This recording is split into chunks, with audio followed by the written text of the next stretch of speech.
concepts which were used by Shannon can be viewed as a particular case of things which had been discussed and debated in the community of statisticians in the early 20th century and with roots going even much further back. So, I'd like to go over these ideas,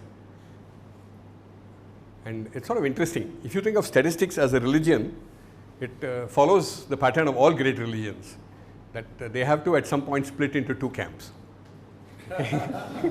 Right? And it's interesting that in statistics these two camps exist to the present day. Okay? And that's basically what this is all about. It has a connection with information theory, as we'll see. And in particular with this crucial idea which was introduced by Shannon, that you need a probabilistic model for the information source. Okay?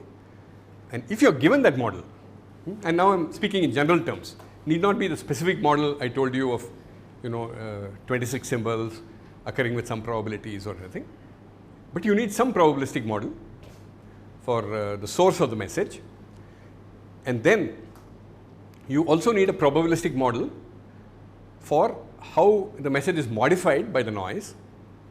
All right. So, you have a probabilistic model for the source of the message, which I'll call H. Then you have a probabilistic model for each message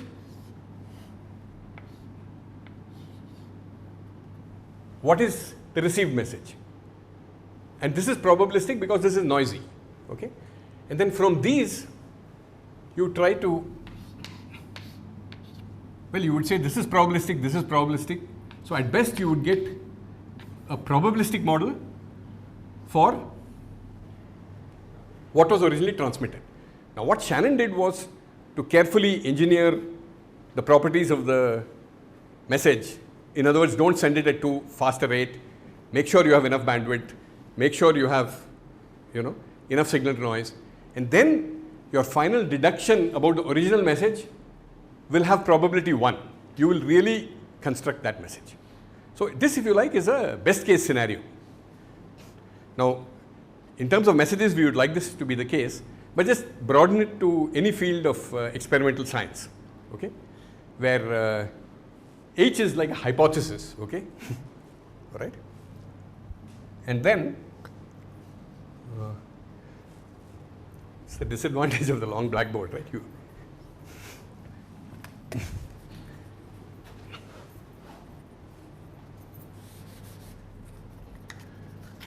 So, given a hypothesis, you would like to test it by looking at some data, which in Shannon's example is the received message. Okay? And then what you then get is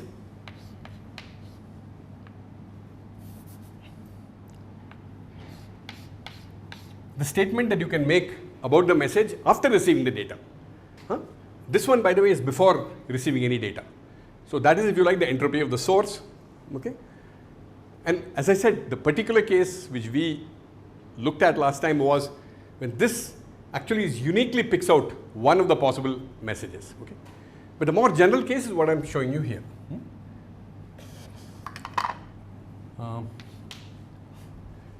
put an equality sign, but that's not the whole story. Now, interestingly, this is a very general problem. Okay? Instead of using major words like hypothesis, let's be a little more modest. Let's say we have a system and we want to estimate certain numerical parameters. And to start with, we don't know what those parameters are. We make some measurements. We don't directly measure those parameters. We measure something indirectly, which is related to that. And then we draw conclusions about those parameters. And of course, in an ideal world, you would zero in on the precise values of these parameters.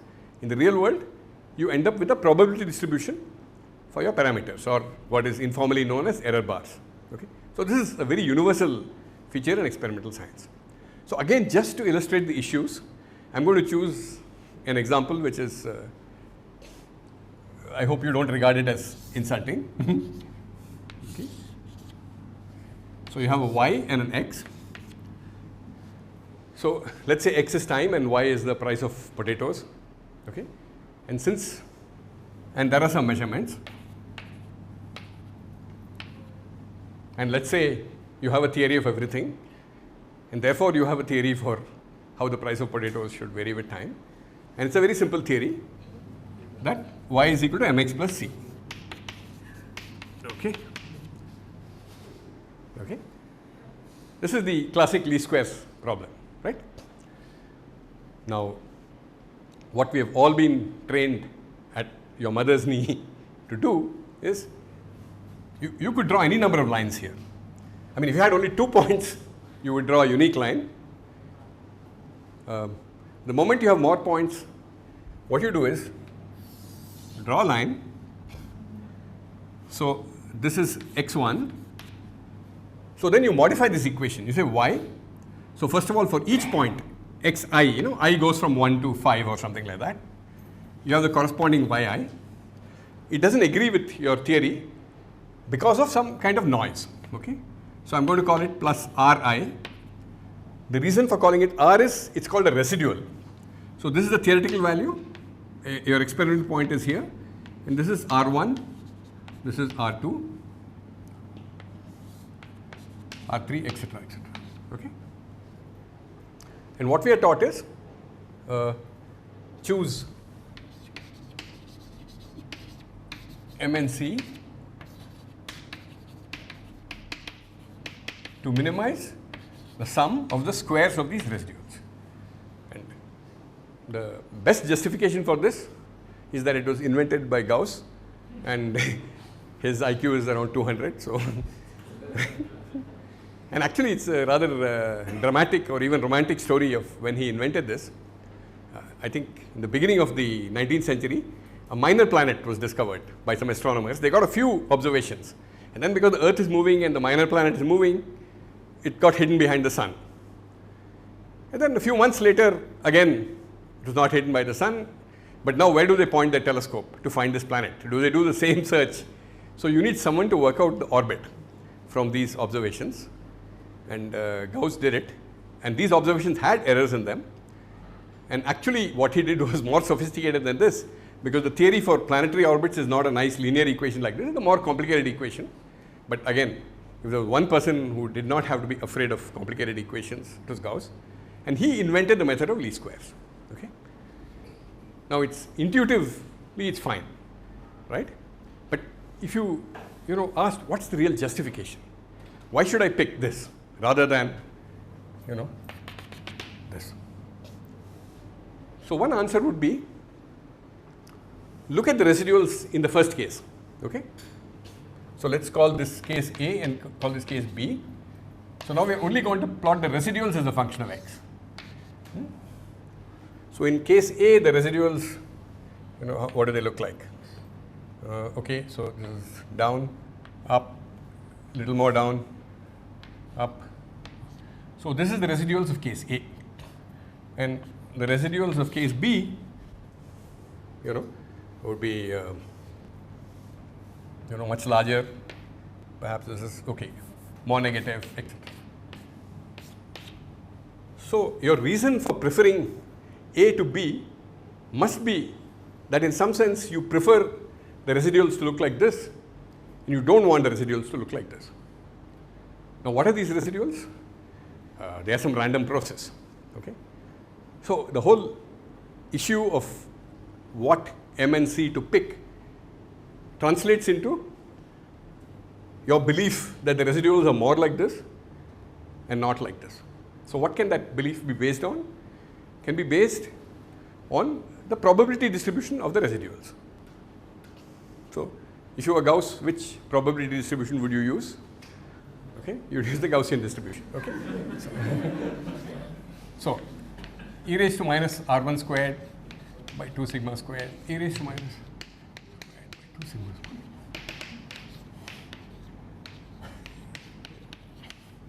So this is the probability. Okay, there is a normalization here. There is some 2 pi to the n by 2 and whatever, sigma to the something like that. So this is the probability. So now what you can say is it's more probable that the residuals look like this than that they look like this. And therefore, the MNC which is associated with this set of residuals is more probable than this residual. So that could be the logic. Now, very fortunate feature of this exponential is that it's exponential minus 1 over 2 sigma squared R1 squared.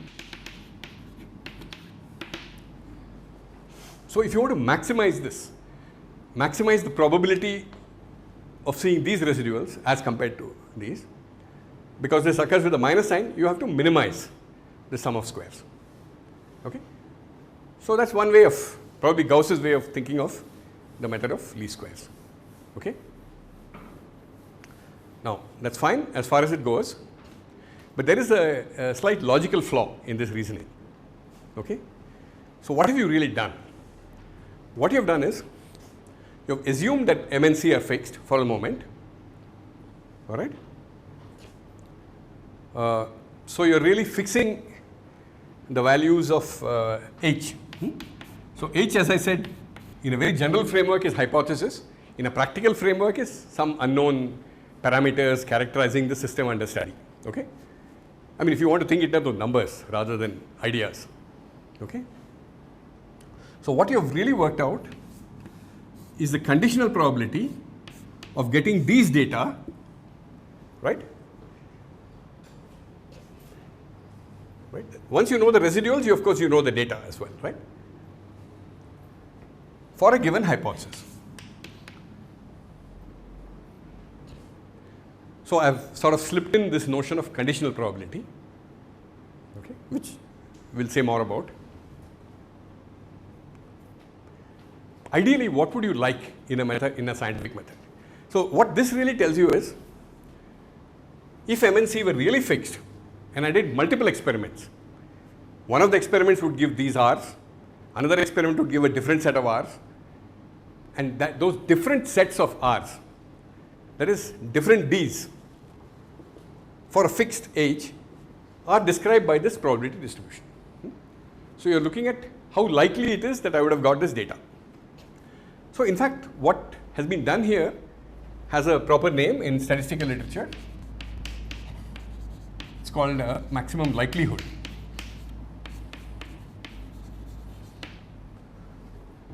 Now there is a school of thought, and this is where the religion business comes in.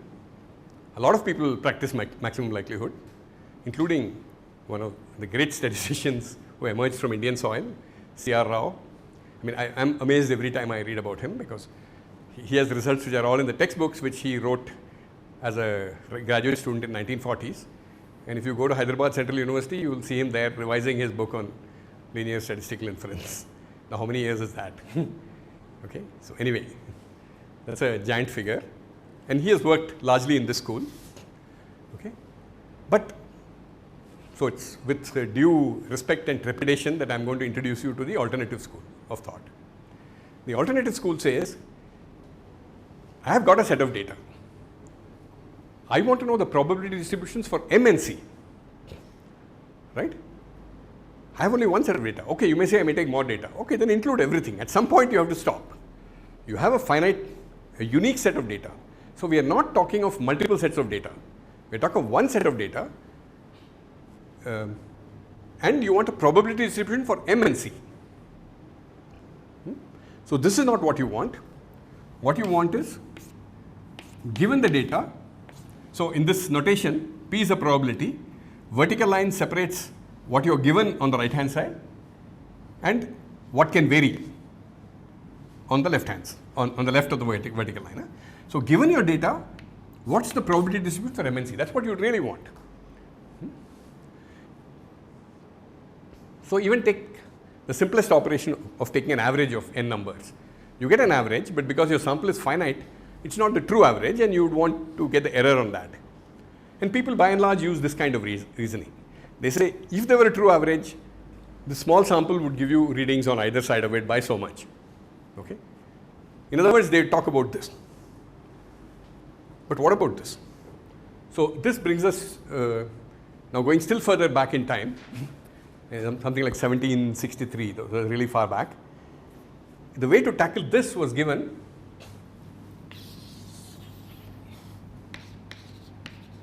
by a person called Bayes. It is called Bayes' theorem. And as a theorem in probability, it is completely trivial. Okay, so much so that this is maybe the only proof that I'm going to give in this part of the lectures. Okay.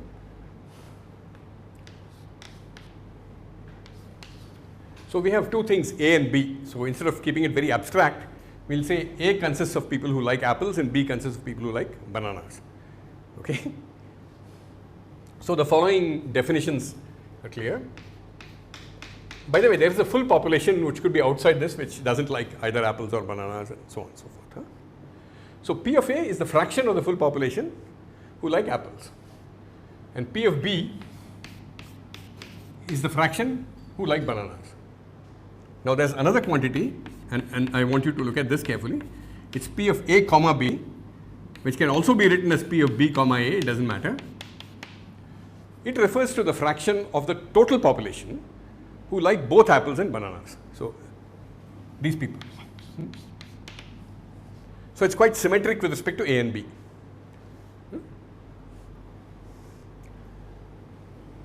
But what we are really interested in, understanding are these two quantities. The probability of A given B and the probability of B given A, and these are not the same. So let me just pick an example to make sure this. So let's say you had some 100 people in all, and this was some 60, and this was, by the way, 60 in this region, huh? 20 in this region, and let's say 40 in this region. No, right? Sorry, have I got? Okay, if I want 100 people, what should I do? Let's put 20 here. So there are no people outside this, huh? So now, just to make the definitions absolutely clear, I'm going to write down what each one of these is. Huh? So P of A is clearly what?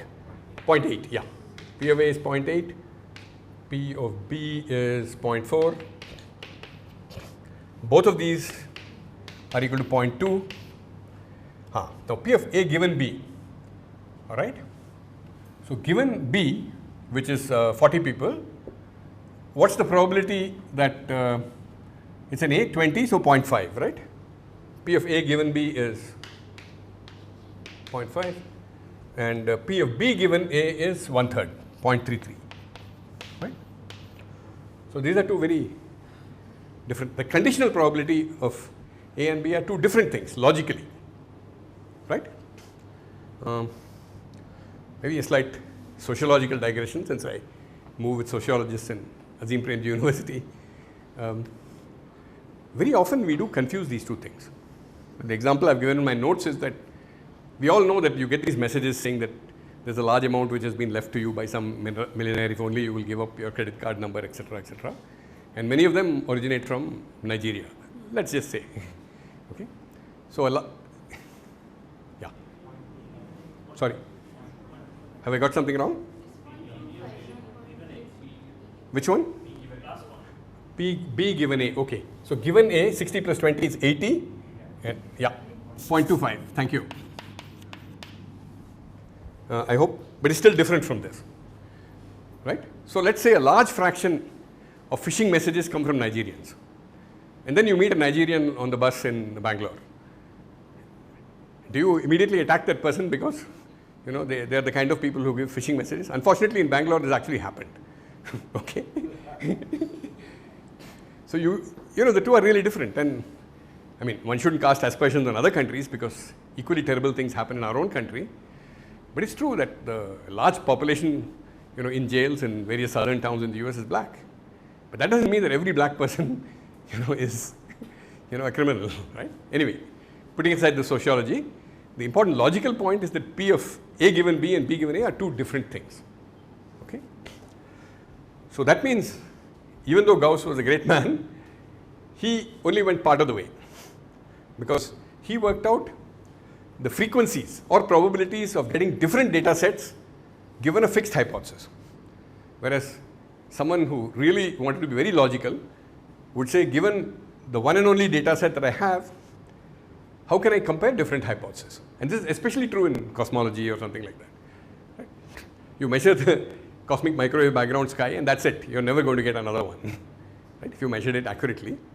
And now you have to compare different theories of the universe based on this. Okay.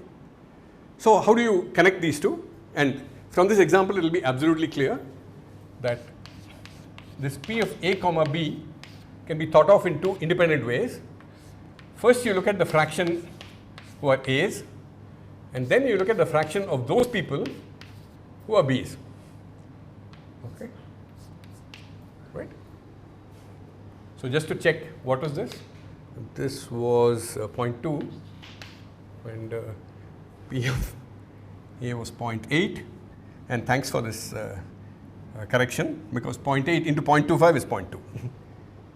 So otherwise I would have found out my mistake by this time. Okay. But you can also do it the other way. P of, you start with P of B, and then amongst the banana lovers find those who also like apples, and I think that would probably be 0.4 into 0.5, which will again be 0.2. So this reasoning, which is what is called Bayes' theorem, enables you to go interchange the condition and the quantity you are interested in. Okay. So now let us go back to, this is usually written in an unsymmetric form. That is, P of B given A is P of A given B, P of B by P of A.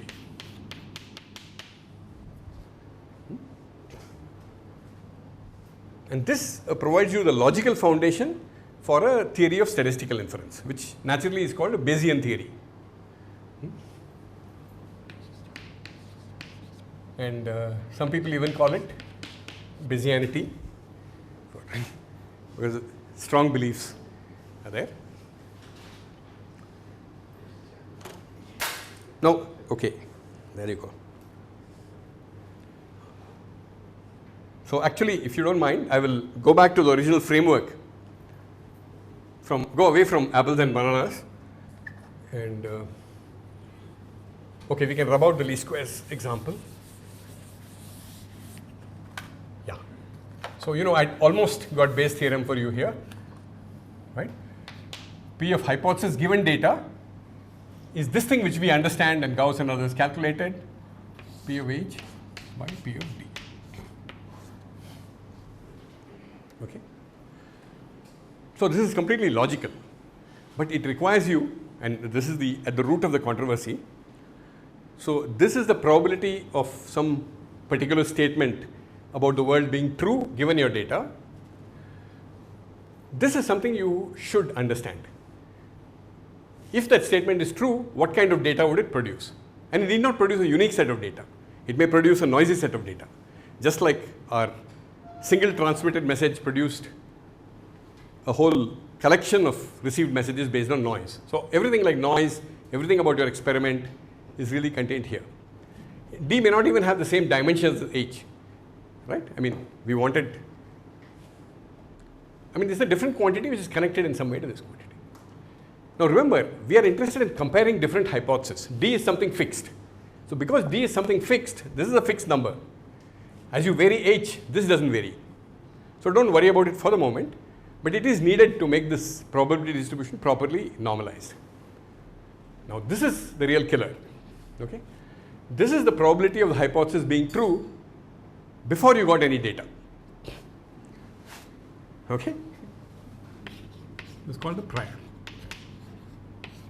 But the logic is impeccable.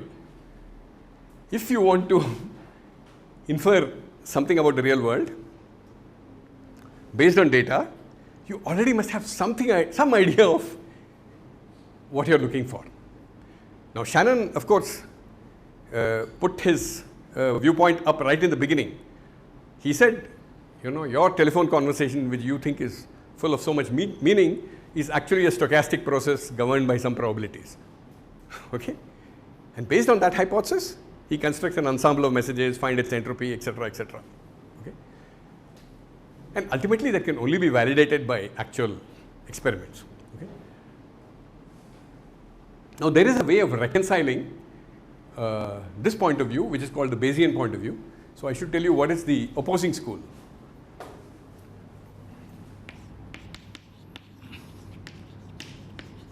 The opposing school is called frequentist. The reason it's called frequentist is it tells you how frequently the set of residuals can occur. Right? For a given fixed set of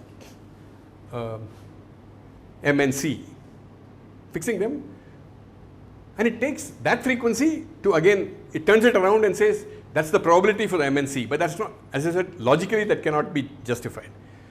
Logically you need a prior. So since I was well aware of this frequentist versus Bayesian sort of debate and conflict and so on, recently we had a statistician who visited Azim Premji University. So after his talk I asked him, are you a frequentist or a Bayesian? See, he thought a little bit and said, I am frequently Bayesian. Right? Okay. So you have to face this prior. And I want to tell you that Shannon's successes in information theory were because he worked with a prior. He worked with an ensemble of messages. And the successes of statistical mechanics, as we will see tomorrow, also come because you had a prior. Boltzmann's postulate of equal volumes in phase space or equal probability for different energy levels. But purely in the framework of statistics, I mean, you're carrying out some experiment. It really becomes difficult to, so what prior do you use? Okay. Now people, so I was going to say, if you look at the maximum likelihood, right, what does that do? It just ignores this factor, right? So you can say, look, the maximum likelihood people put P of H equal to 1. 1 in the proper units. Because as I told you, P of D might have some dimensions and P of H might have some other dimensions. Because, you know,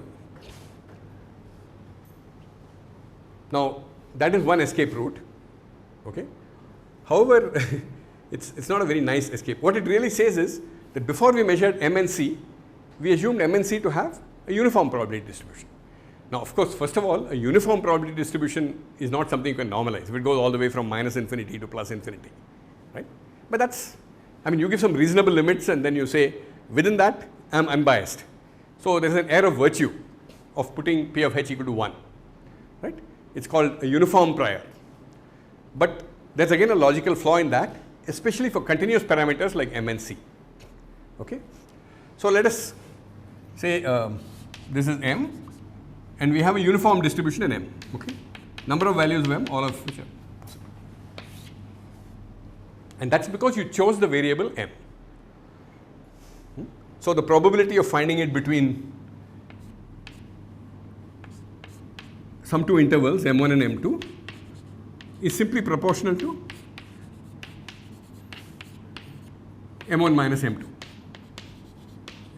absolute value F. Now, who told you that M is the unknown? Suppose I had said M cubed is the unknown. Okay. Now, if you know M cubed, you know M, and I deliberately chose cubed so that the sign information is retained. Okay. So a uniform distribution in M will not be a uniform distribution in M cubed. Okay. So if you in fact draw the graph of M cubed versus M, it looks something like this. Okay. So the values of M cubed will be very crowded here, and here they'll be very well spaced out. Okay. So uniform distribution in M is not a uniform distribution in M cubed. So unless you have something which tells you that M is more natural than M cubed, you have not really escaped this objection. Okay. Now, this, as I said, this all goes really far back. So, one of the people who advocated these uniform priors is none other than Laplace, so almost a contemporary of Bayes, in fact. So, of course, he called it the principle of insufficient reason. Okay. So, if I have insufficient reason to favor some values of M as compared to other values of M, I'm going to choose them to have the same probability. So basically, he was postulating a prior distribution. Okay. So I have introduced you to this field of statistical inference without, I mean, the idea, this is not a course on statistics, but this is a very the point I do want to make is it's a very general methodology. Okay? It takes care, so long as you understand your experiment, how your unknown parameters plus noise gives rise to the measured parameters, which is very much the setup in Shannon's communication theory. Except, unlike Shannon's communication theory, you may not be that sure of your prior, and even after putting in your prior, you may not get a unique answer for your hypothesis, right? As I said, Shannon very carefully set up things in such a way that you uniquely decoded the transmitted message. But here, you get a probability distribution. So you read a cosmology paper, they will tell you that the rate of expansion of the universe is between 67 and 73 in some units, okay, with some probability. So clearly one is talking of probability distributions for unknown parameters. And if you do that, you are sort of forced to use a prior. So since the notion of a prior is so logically repugnant, I have to make a small confession, okay? Yeah, sorry? Am I? Okay, I'll tell you. The story is more complicated. Huh? Okay, so you are converted. Okay. Then I'm going to actually discuss the pros and cons of priors, but also make a confession. No, people were using information theory to reconstruct astronomical images, and this is where one of my former colleagues at RRI, many years ago, 20 years ago, 1983 is how many years ago? 30 years ago. 30 saal baad. Ramesh Narayan and I looked at the literature, and some of the people were using exactly this method, no details, to reconstruct images. And we said, look, how can they, this is terrible. How can they tell nature what to do and so on? So what we did in practice was, we experimented with many priors, different priors, because some people favored P log P and so on, okay? Now, at the end of the day, what we came up with was pragmatic. We could say that if your data is good enough, then playing with the prior doesn't make much of a difference. Because look, these are two distributions, both of which contain h, okay? This has some width. If this is narrow in terms of h, then you multiply a broad distribution by a narrow distribution, and narrow distribution is what is going to dominate. So basically we explored by computer simulation and by some logical arguments under what conditions these would give similar results, or if they were different, and we just left it at that. And we very proudly called our paper non-information theoretic approach to image processing. But a lot of things can happen in 30 years, and from what you heard right now, as I said, I became convinced of the logical necessity of this prior. So, so imagine there's a debate between a Bayesian and a frequentist, and the frequentist naturally says, look, how can you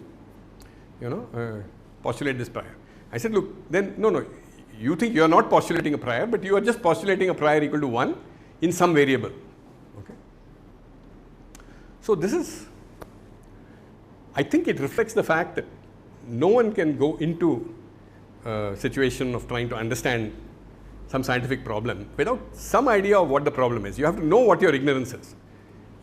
I mean, just to say I'm ignorant is not enough. Ignorant about what? So even in the case of Shannon, the ignorance had to be quantified in terms of certain symbols of the alphabet and certain probabilities for those symbols. So I think the prior is really reflecting that. The prior in Bayesian inference is really reflecting that. Now let me tell you some good news about the Bayesian method and also some bad news about the Bayesian method. The good news is, let's say you get more data. So you have got up to this point, and you have produced a probability distribution for the expansion rate of the universe, which happens to be called h also.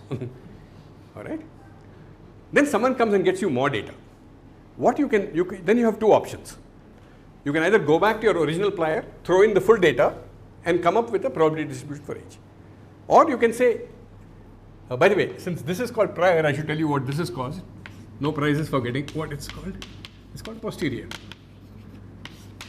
So this is before you had data, after you had data. So what you can then do is use this posterior as the prior for the next. It turns out that both these methods work, so it's consistent.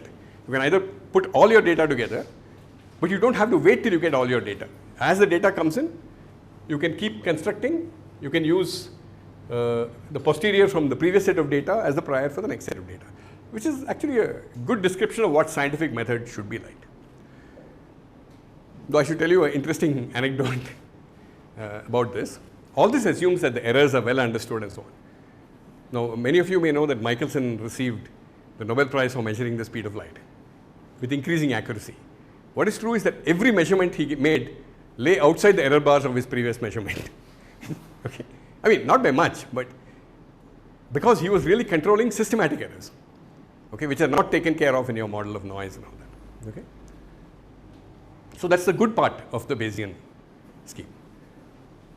Now, if it's all so great, why is it that fantastic people like R.A. Fisher and C.R. Rao did not embrace the Bayesian approach? Because they had another criterion. Now, you may like the criterion, you may not, but you have to take it seriously. By the way, Bayesian gives you this probability distribution, and you could take the maximum of that probability distribution as your best estimate for whatever it is.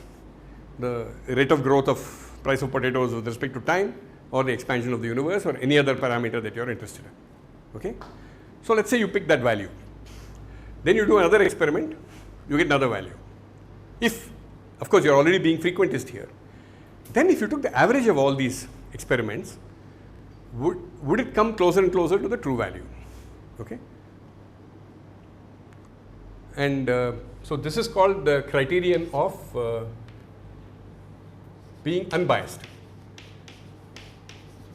So there is this concept of an unbiased estimator, which was introduced by the great rival of the Bayesian school, whose name is Fisher. And he said, look, you come up with any estimator, I don't care, any rule. Given a set of data, how you are going to estimate the parameter.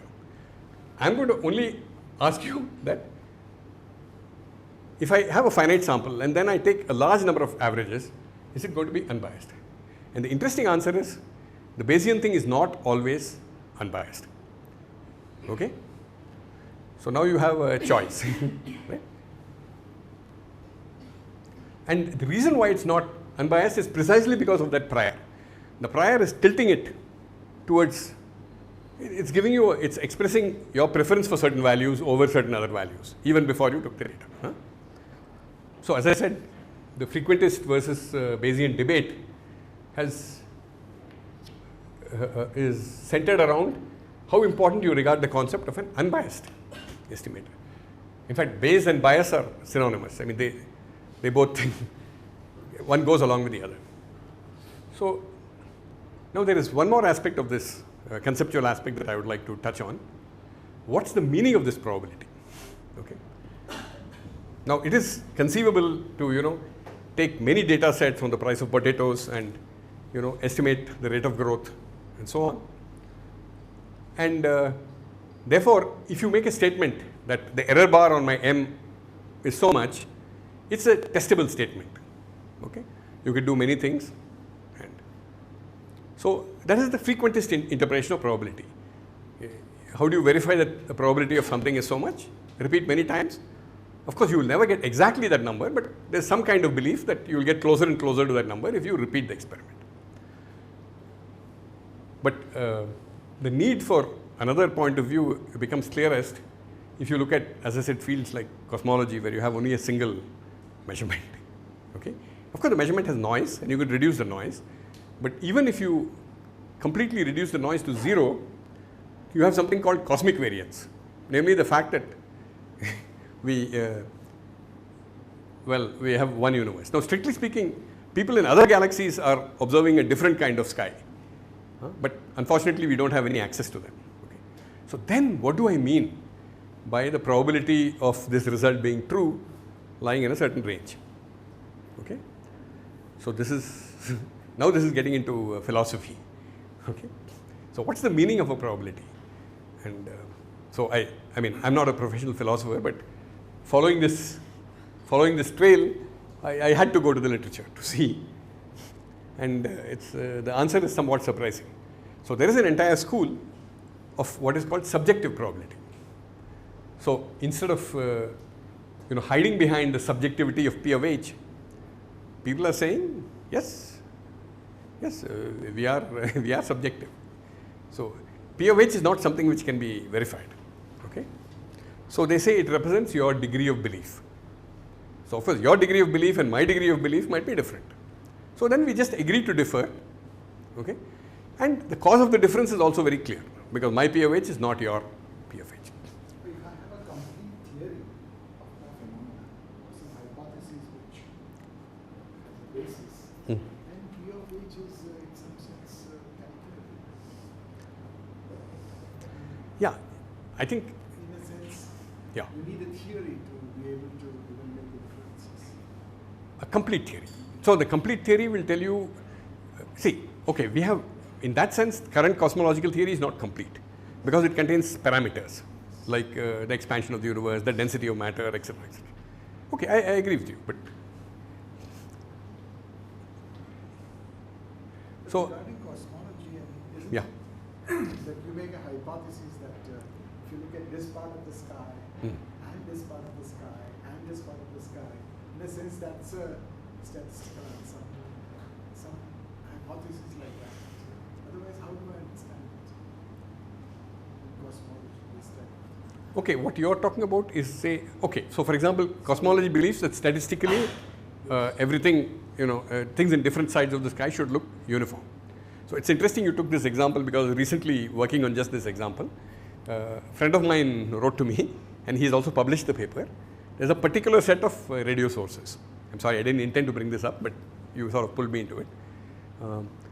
I think there are 33 of them, and they are split as, he drew a plane, and he said 18 are on this side of the sky and 33 are on the other side of the sky. So then you have to ask the question, does it prove that the universe is not really symmetric around us? So you have to work out probabilities. And he worked out the probability and got a very small number. Okay? However, there's a tricky point here. He chose the plane. Right? No, so it's actually a very interesting statistical problem, saying put 53 points on a sphere, give me full freedom to draw planes in any way I like, what's the maximum difference that I can get? Okay? So I think that would be an example of the kind of thing. But at the end of the day, you will not be able to improve on this result. Right? You will get a probability, but what do you do with it? So I think that is the reason for the people who go into degree of belief. Now, there is one person, Italian, I don't know if he's Italian, called Di Finetti. He took this one step further. How do I test your degree of belief? So this is really very nice. I mean, he says, suppose you say the probability of, something that we are never going to test, like life on Mars or something, is 0.6. Okay. So he says, how do I arrive at that 0.6? He says, I'll give you a promise to pay 1 rupee in case there is life on Mars. And at what price would you buy it? Okay. So he reduced it to gambling, which is still subjective, right? But the important, I should tell you, the important thing in his work, it's not a frivolous work, is that these kinds of things still have to be consistent. Okay? If you do the same thing by different routes, you still have to earn, it should not be that by taking bets in a different sequence, you can win a different amount. So the moment you impose these consistency conditions, it turns out that subjective probability defined in the way that he defined it in terms of gambling actually obeys all the laws of probability. Okay? That things add up to 1, independent events are multiplied, all that kind of thing. Okay? Now, why I find this really interesting is this is 20th century. But again, you are kind of forced into it. The moment you cannot be frequentist, you cannot test probability by multiple experiments, you are forced to some other interpretation.